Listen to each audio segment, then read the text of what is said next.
हाँ बोलो, क्या समझ में नहीं आया? सर रप्चर ऑफ कॉर्टिकल ग्रैन्युल से। Okay, rupture of cortical granule कैसे होता है? रप्चर ऑफ कॉर्टिकल ग्रैन्यूल होने के पहले क्या जरूरी है?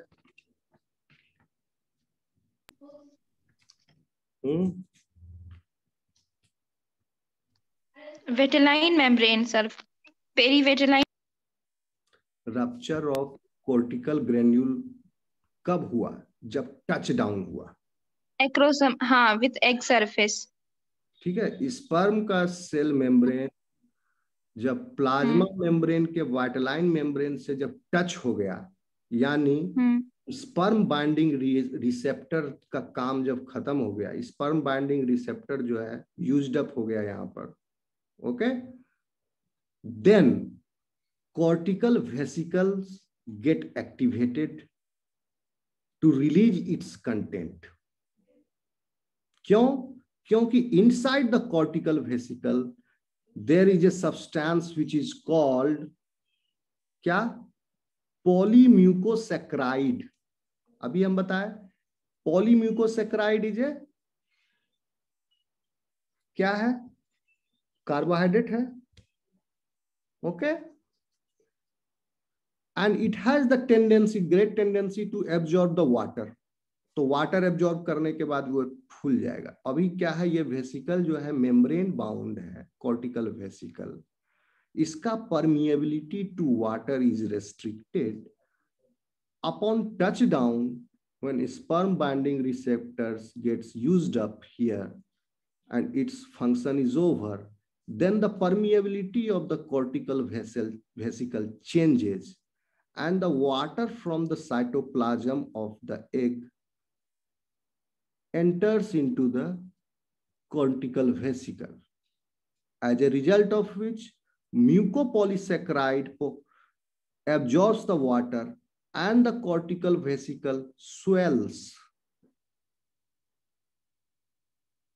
and as a result of which, as the cortical vesicle swells, a time is reached or a point is reached where this will rupture. Before rupturing, this cortical vesicle fuse with the plasma membrane, and then content of the cortical vesicle comes out. If you divide the content of the cortical vesicle, there are three types of content inside the cortical vesicle, okay? जो यहां पर आप देखेंगे इसके बाद इसका काम, यहां तक क्या हुआ, टच डाउन हो गया कॉर्टिकल वेसिकल, अब जो है प्लाज्मा मेम्ब्रेन में फ्यूज हो गए। एक फ्यूज होने के बाद फिर कोई भी कॉर्टिकल वेसिकल यहाँ एक में नहीं बचना चाहिए, धीरे धीरे जितने भी कॉर्टिकल वेसिकल है चारों तरफ, in all direction, all gets fused with the plasma membrane. जैसे ही एक फ्यूज किया, कहीं भी फ्यूज किया, सारे चारों तरफ वाले सारे cortical vesicles will fuse with the plasma membrane at once, तुरंत, खट खट खट खट खट तुरंत। सोचो ये इतना 10 सेकेंड में हो गया, तो चारों तरफ सारा वेसिकल फ्यूज कर गया। फ्यूज करने नीचे 20 से सर, ये नीचे 20 से 30 सेकंड क्या लिखा हुआ है सर?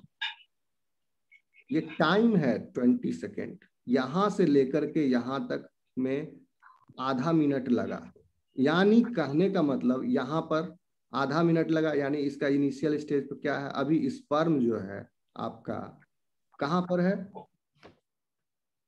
अभी भी ये आपका जेली में क्रॉस नहीं किया, जेली के बाहर है, एक जेली के बाहर है, ये सी अर्चिन का केस है, एक जेली के बाहर है स्पर्म, एक जेली को पेनिट्रेट किया, यानी it is in the vicinity of the egg jelly, okay, now it is penetrating the egg jelly, it means the acrosomal reaction is happening, point number one, okay. The second process of the fertilization process, the whole fertilization process, the second step, that step is also happening, and means that capacitation, so the second step is the capacitation. Capacitation has happened. Capacitation क्या हुआ, female genital tract में होकर के आ चुका है। अब third step से आप समझो, यानी acrosomal reaction, here it is happening. Acrosomal reaction के बाद आपका क्या हो रहा है, activation of ovum is also happening. So in these two processes, only this much time is taken, 20 to 30 seconds. इसका मतलब ये, समझ में आया?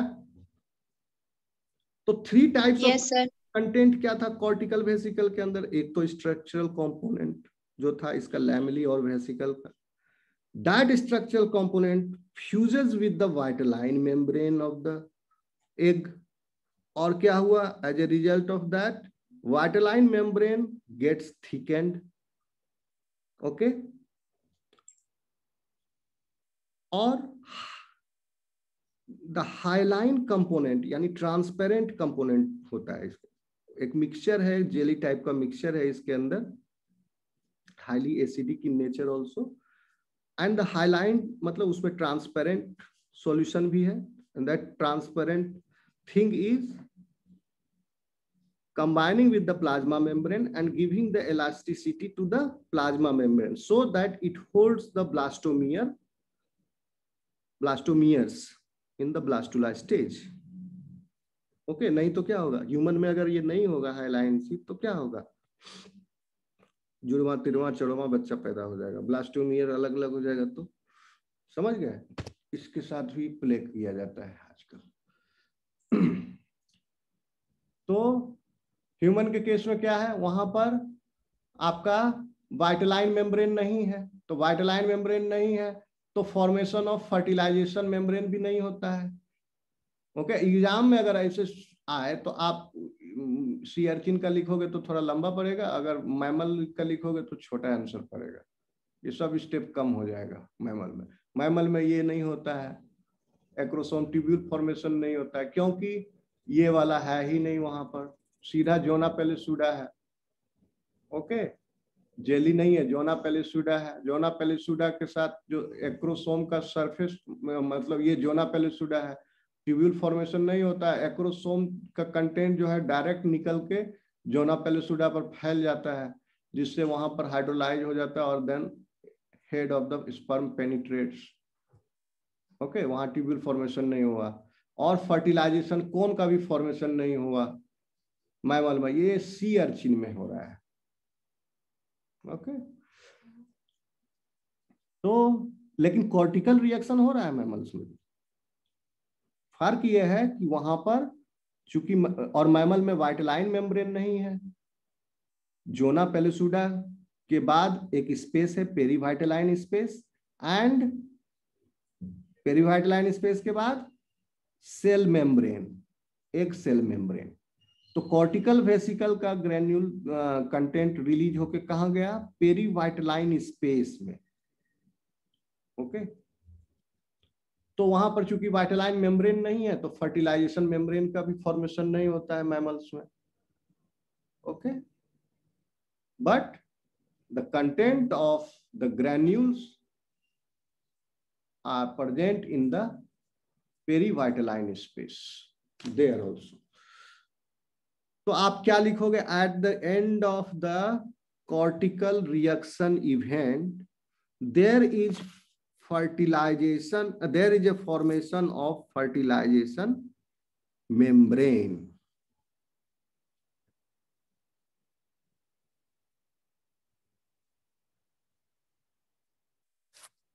ठीक है,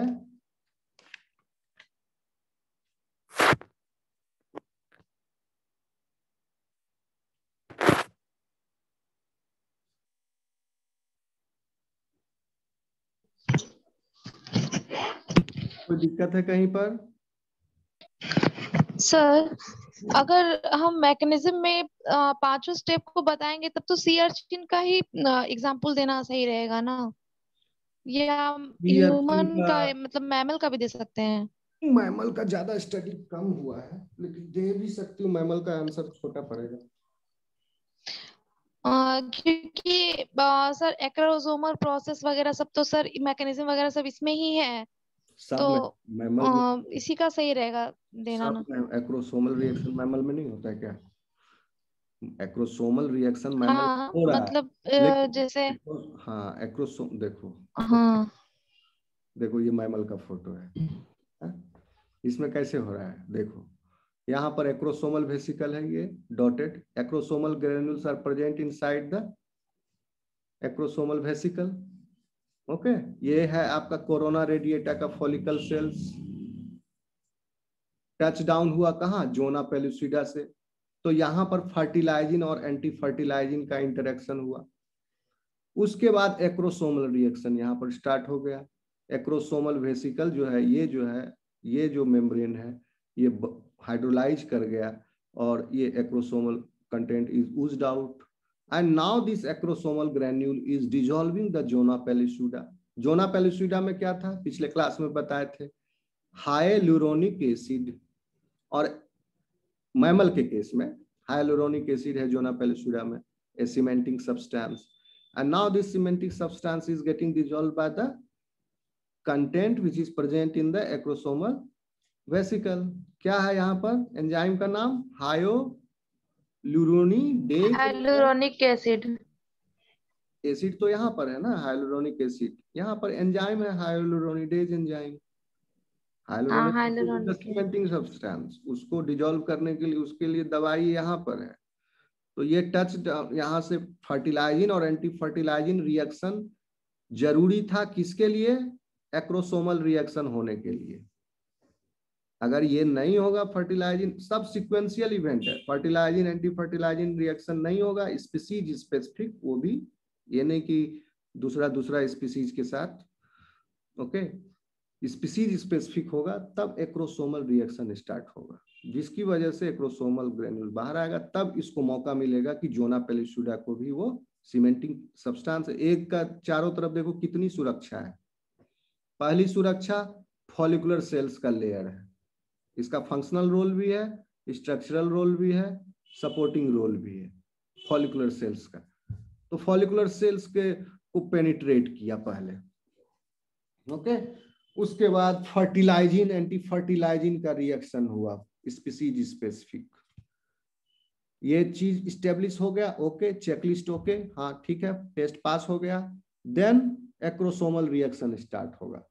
एक्रोसोमल रिएक्शन में भी स्पीसीज स्पेसिफिक इंजाइमेटिक एक्टिविटी यहाँ पर होता है, यहाँ भी स्पीसीज स्पेसिफिक, यानी हाइलुरोनिक एसिड जो है, नहीं सॉरी हाइलुरोनिक एसिड जो है सब्सटेंस जो है, क्योंकि ये एक्स्ट्रा सेलुलर मैट्रिक्स है यहाँ पर, ठीक है, तो ये जो हाइलुरोनिडेज एंजाइम जो है वो भी स्पीसीज स्पेसिफिक है, हर स्पीसीज में इसका अलग अलग सीक्वेंस है। तो okay, so species specificity is maintained here also.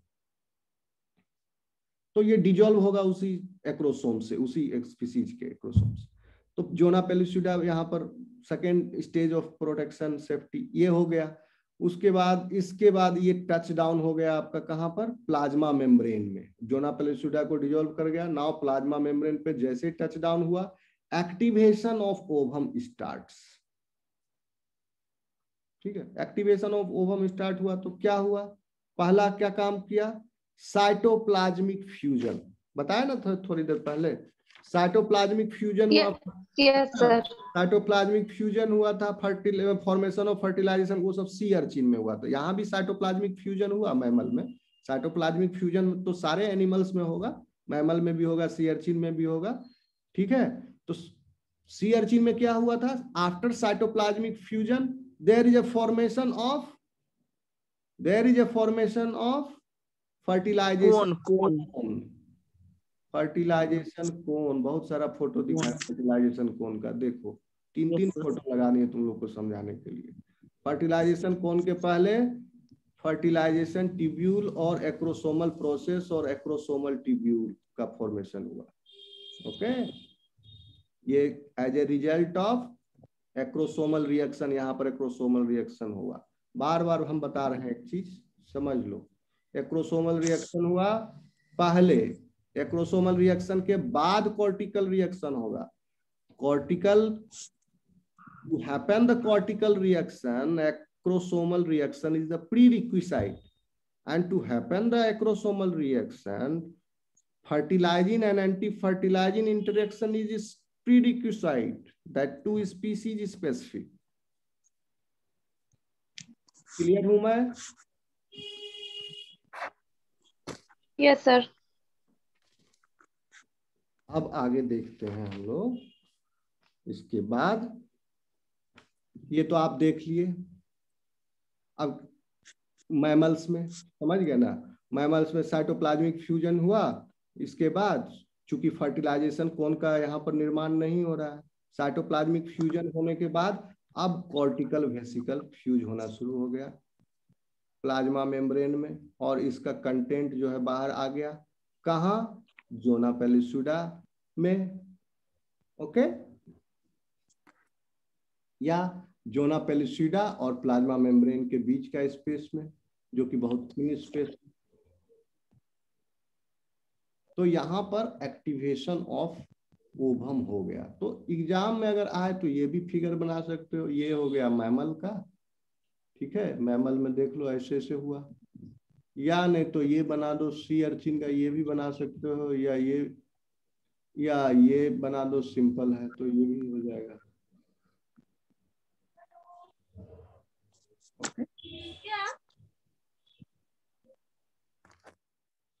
अब क्या होता है नेक्स्ट? एनीबॉडी? अब क्या होगा सर? हाँ, सर सिर्फ एक में न्यूक्लियस ही इंटर सर से हो रहा है कि न्यूक्लियस ही आ रहा है? नहीं समझे सवाल दीपा।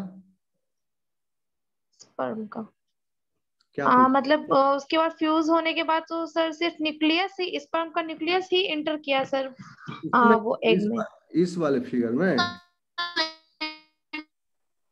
हाँ इसमें, उसके बाद सर? हाँ इसमें सेंट्रियोल नहीं दिखा है, इस फिगर का मिस्टेक है, दिखा देना है ना, यहाँ लाल बिंदी जैसा लगा देना एग्जाम में, है ना, जैसे जी सर। इसमें भी नहीं दिखाया है, ओके, लेकिन इसमें भी नहीं बताया है, लेकिन इसमें बताया है ना। ये सब सी अर्चिन का ही है, तो दिखा देना तो अच्छा रहेगा और अच्छा रहेगा। तो इसके बाद तो काम यही है, न्यूक्लियस का प्रोन्यूक्लियाई का ट्रांसफर होना और सेंट्रियोल का अंदर आना। बोनी फिश और फ्रॉग में क्या होता है, वहां भी वाइटलाइन मेम्ब्रेन नहीं होता है, लगभग ऐसा ही। ये तो मैमल का है, यहाँ जोना पेलिसुडा है, okay, and they have narrow perivitelline space. Fertilization membrane is also not form there. कहां पर? बोनी फिशेज एंड फ्रॉग में। लेकिन कॉर्टिकल ग्रेन्यूल के रप्चर होने से जो है पेरीवाइटलाइन फ्लूइड जो है बढ़ जाता है, वहां भी, ये मैमल में भी होता है।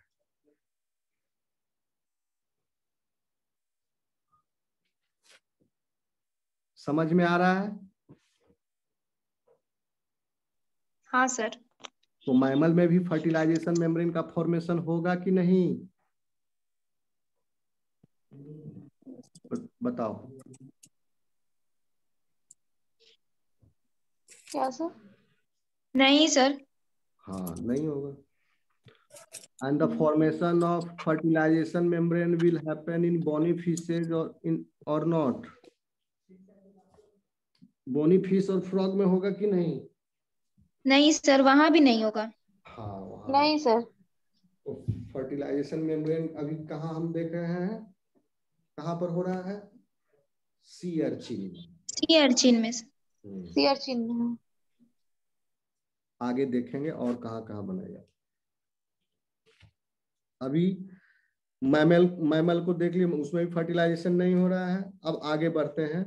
तो अभी तक 3 तरह का चेंजेस हुआ एक्टिवेशन में। पहले तो साइटोप्लाज्मिक फ्यूजन हो गया, formation of fertilization cone in the case of sea urchin, okay, cortical reactions in almost all the animals, third one. और चौथा क्या है, ये 3 इवेंट चल रहा है साथ ही साथ। ऐसा नहीं है कि बीच में साइटोप्लाज्म खामोश है, कुछ वहां नहीं हो रहा है, सिर्फ किनारे में हो रहा है। ऊपर में हो रहा है, बीच में कुछ नहीं हो रहा है, ऐसा नहीं है। साइटोप्लाज्म में भी, inside the cytoplasm of the egg there are lot of events which are happening. ठीक है, तो उस सब को हम लोग फोर्थ हेडिंग में रख दिए, जिसको कहेंगे मेटाबॉलिक एक्टिवेशन। तो मेटाबॉलिक एक्टिवेशन कब हुआ? After activation of the ovum, after cortical reaction. Okay, क्योंकि आपको पता है एक मैच्योर और अनफर्टिलाइज्ड एग जो है वह क्या है, क्विसेंट स्टेज में रहता है, यानी शांत पड़ा हुआ, अगर वो फर्टिलाइज नहीं हो तो। ठीक है, शांत पड़ा हुआ है जब तक वो फर्टिलाइज नहीं होता है, और अगर फर्टिलाइज नहीं होता है देन इट अंडरगोज डीजेनरेशन। तो स्पर्म का पेनिट्रेशन क्या करता है एक्चुअली, यानी फर्टिलाइजेशन क्या करता है? फर्टिलाइजेशन, किसका माइक ऑन है? तस्नीम। ओके, सो फर्टिलाइजेशन से क्या हुआ? द स्पर्म पेनिट्रेशन जो है, it इंट्रोड्यूसेज A number of metabolic activities. Okay, after the introduction of the sperm, mammal के केस में पूरा घुस गया पूंछ सहित, उस सब को क्यों, काम एक्चुअली स्पर्म न्यूक्लियस और सेंट्रियोल का ही है, बट पूरा स्पर्म को ले लिया, एनगल्फ कर लिया, और उस पूरे इन स्पर्म का पूरे स्ट्रक्चरल कंपोनेंट को डाइजेस्ट करके वो फिर अपने प्रोटीन सिंथेसिस में इस्तेमाल करेगा। Okay,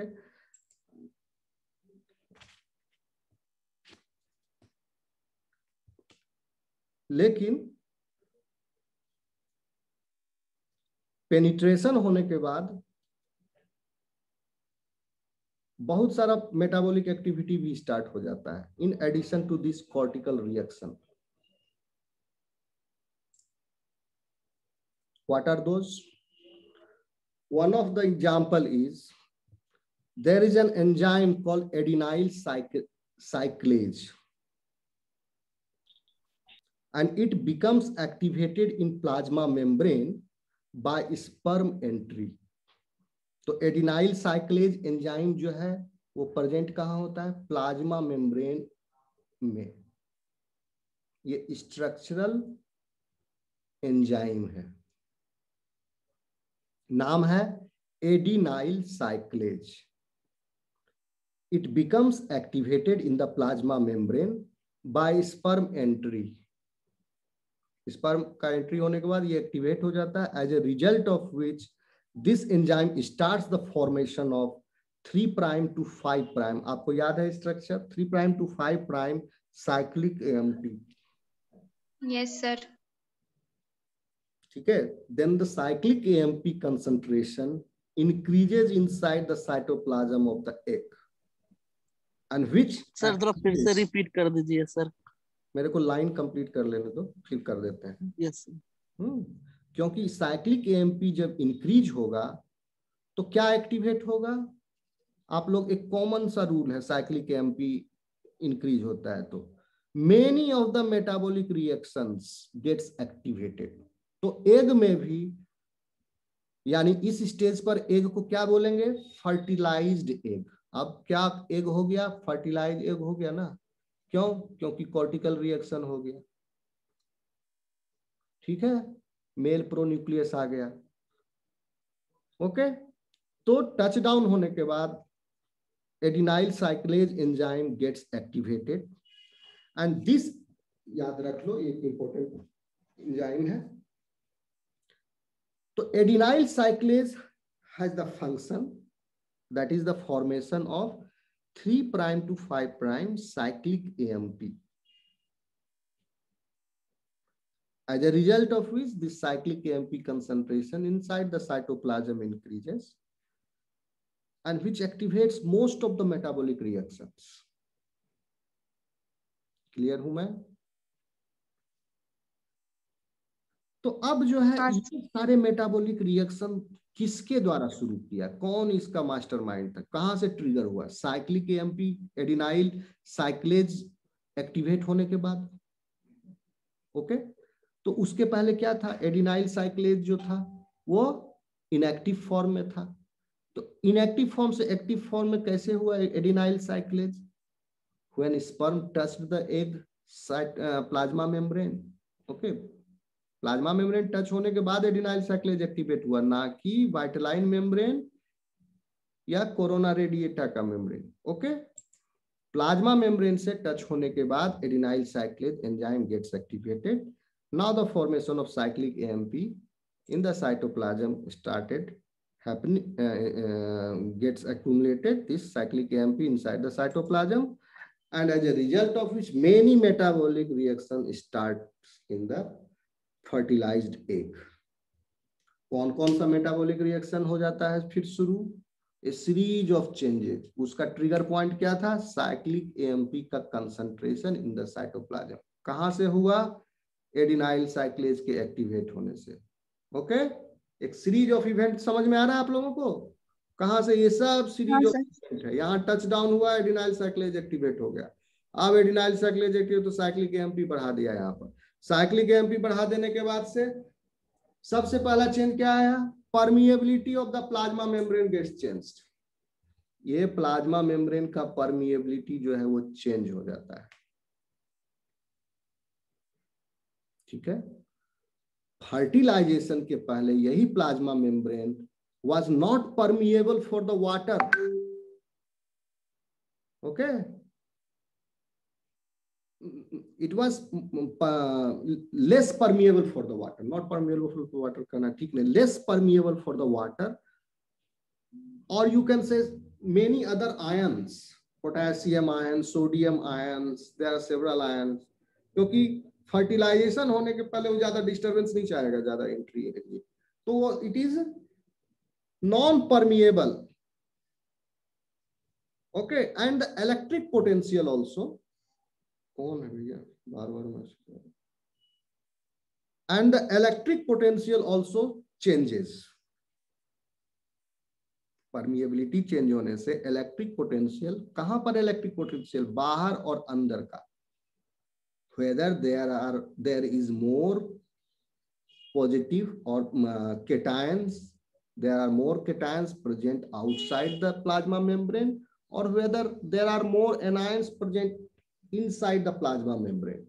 This decides the voltage potential. What is the difference between these two environments? This is outside environment, this is the inside environment. Okay, and the permeability of this plasma membrane also changes. So क्या change हुआ? अब plasma membrane का जो है water का entry इसमें ज्यादा होगा। Now it has become more permeable for the entry of water. Okay, phosphates or the small molecules, you can say ethylene, glycol, phosphates, okay, etc. And sodium phosphate, sodium, potassium ions also. No, not the sodium ions, potassium ions, and its electric potential also changes. पहले क्या था? First it is जो है positive से negative हो जाता है। Anyway,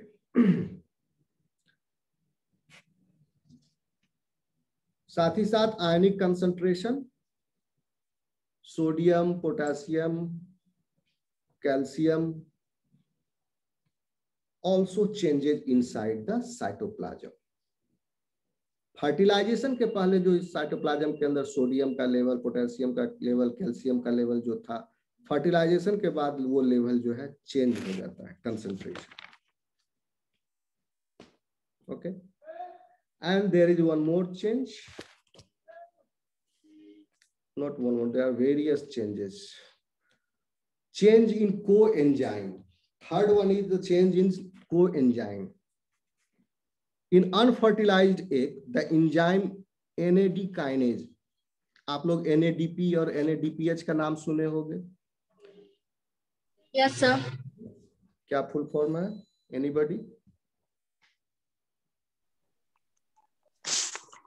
नाइकोटीन amide, हाँ सर, कुछ बड़ा सा है। उसका लास्ट का सर याद नहीं आ रहा है, डीएच का। ये नाइकोटीन एमाइड, फिर डाई हाइड्रोजन है या क्या है, याद नहीं आ रहा है। Nicotinamide adenine diphosphate. Okay, so this is the enzyme. There is one more enzyme which is called as NAD kinase. ये दूसरा एंजाइम का जिक्र कर रहे हैं। पहला एंजाइम क्या बोले थे, भूल तो नहीं गए हो? NADH। एडिनाइल साइक्लेज। और सेकेंड एंजाइम का नाम बोल रहे हैं एनएडी काइनेज। ये क्या होता है, अनफर्टिलाइज्ड एग में इनएक्टिव स्टेट में होता है और it is activated during the fertilization. कौन सा एंजाइम? NAD kinase. एनएडी काइनेज का क्या काम है? एनएडी को एक्टिवेट करता है या फॉस्फोराइलेट करता है। तो NAD plus ATP in the presence of NAD kinase gives to NADP plus ADP. तो activated NAD kinase directs the interconversion of coenzyme, NAD क्या है? coenzyme, into NADP and NADPH. NAD का coenzyme का interconversion NADP and NADPH में होता रहता है। क्यों? आपको पढ़े हो गया, डिटेल में हम नहीं आएंगे अभी। ऑक्सीडेशन रिडक्शन रिएक्शन होते रहता है, आपको पता होगा। यस सर, ये सब इन्वॉल्व है। NADP and NADPH। तो NADPH क्या है? रिड्यूस्ड फॉर्म है। ओके, और NAD क्या है? Oxidized form. तो ऑक्सीडेशन रिडक्शन होते रहता है दोनों के बीच में and the energy is trapped also. Energy is also trapped after. Sir ये सब तो एनर्जी के लिए ही होता है ना? हाँ, क्योंकि NADP एंड NADPH जो है बहुत ही इंपॉर्टेंट कोएंजाइम है। बहुत सारा मेटाबॉलिक पाथवे चल रहा है सेल में जिसमें ये मीडिएटर होता है, कोएंजाइम। ओके, जहां पर पाथवेज मर्ज होते हैं ये सब कोएंजाइम आप देखोगे मेटाबॉलिक पाथवे, तो ये सब कोएंजाइम वहां पर मीडिएटर है and these are very essential. Nicotinamide ये सब विटामिन है। ओके, बॉडी में सिंथेसाइज नहीं होता है, तो ये आपको एक्सटर्नली लेना होता है। और हाँ, ये ऑक्सीडाइज्ड फॉर्म और रिड्यूस्ड फॉर्म में कन्वर्ट होते रहता है with the help of enzyme NAD kinase. तो NAD काइनेज तो एक्टिव फॉर्म में होना चाहिए। एक्टिव फॉर्म में कब आता है? जब फर्टिलाइजेशन हो जाता है। तो फर्टिलाइजेशन होने के बाद अब it is now capable of converting the oxidized NAD into the reduced form NADP or NADPH. Okay, so as a result of which क्या होगा? Cell respiration and the synthesis of energy will increase inside the egg. Okay, NADP और NADPH बढ़ जाएगा और बहुत सारा synthetic pathway जो है now it is capable of initiating the क्या बात? Nuclear division. हाँ, नेहा को क्या प्रॉब्लम हो रहा है? कनेक्शन नहीं हो पा रहा due to network issue. Okay, कोई बात नहीं, कनेक्शन नहीं हो रहा है तो हम कोई बात नहीं। Neha, you have been marked present. ये रिकॉर्ड हो रहा है, problem might be at your end. Record हो रहा है, ये अपलोड हो जाएगा। मैं तुमको देख रहे हो, मैं सारा रिकॉर्ड करके डाल देता हूँ तुरंत ही, तो ये तुम देख लेना। तो now this increased concentration of NADP and NADPH क्या करेगा? ये इनिशिएट मेनी सिंथेटिक पाथवेज को इनिशिएट करेगा। क्यों? क्योंकि अब फर्टिलाइजेशन के बाद यहाँ पर बहुत सारा पाथवेज स्टार्ट होगा, क्योंकि this is the undifferentiated cell. तो अनडिफरेंशिएटेड सेल में all possible pathways can happen. अब क्या होगा? ऑक्सीजन कंजम्पशन भी इंक्रीज होगा in the fertilized egg, indicating an increase in respiration rate.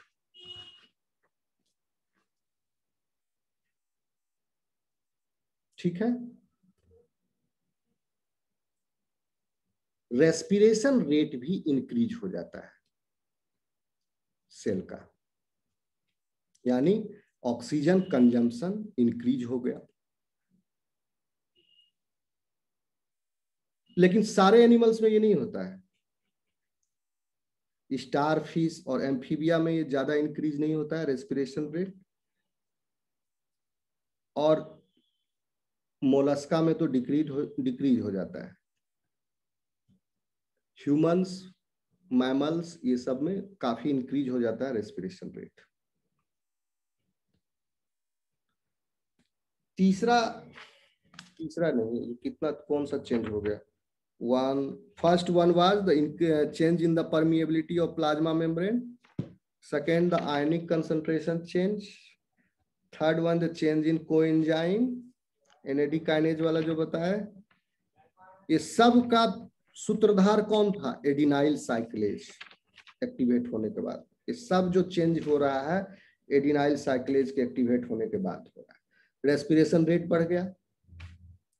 अब जो है प्रोटियोलाइटिक एंजाइम का एक्टिविटी भी बढ़ जाता है, जिससे प्रोटीन सिंथेसिस का रेट स्टार्ट हो गया। अब आपको याद होगा कि eight the end of growth period में तो काफी ज्यादा ट्रांसलेशन हो रहा था, योग का फॉर्मेशन हो रहा था प्रोटीनेशियस पार्ट का, तो प्लाज्म में ही नहीं, सॉरी, प्रोटीनेशियस पार्ट तो लीवर से आ रहा था, लाइपोइड लिपिड पोर्शन साइटोप्लाज्म में हो रहा था। Protein synthesis was happening at the stage eight the end of growth period, वहां पर भी हो रहा था। लेकिन एग के मैच्योर होने के बाद प्रोटीन सिंथेसिस को इनहिबिट कर देता है एग।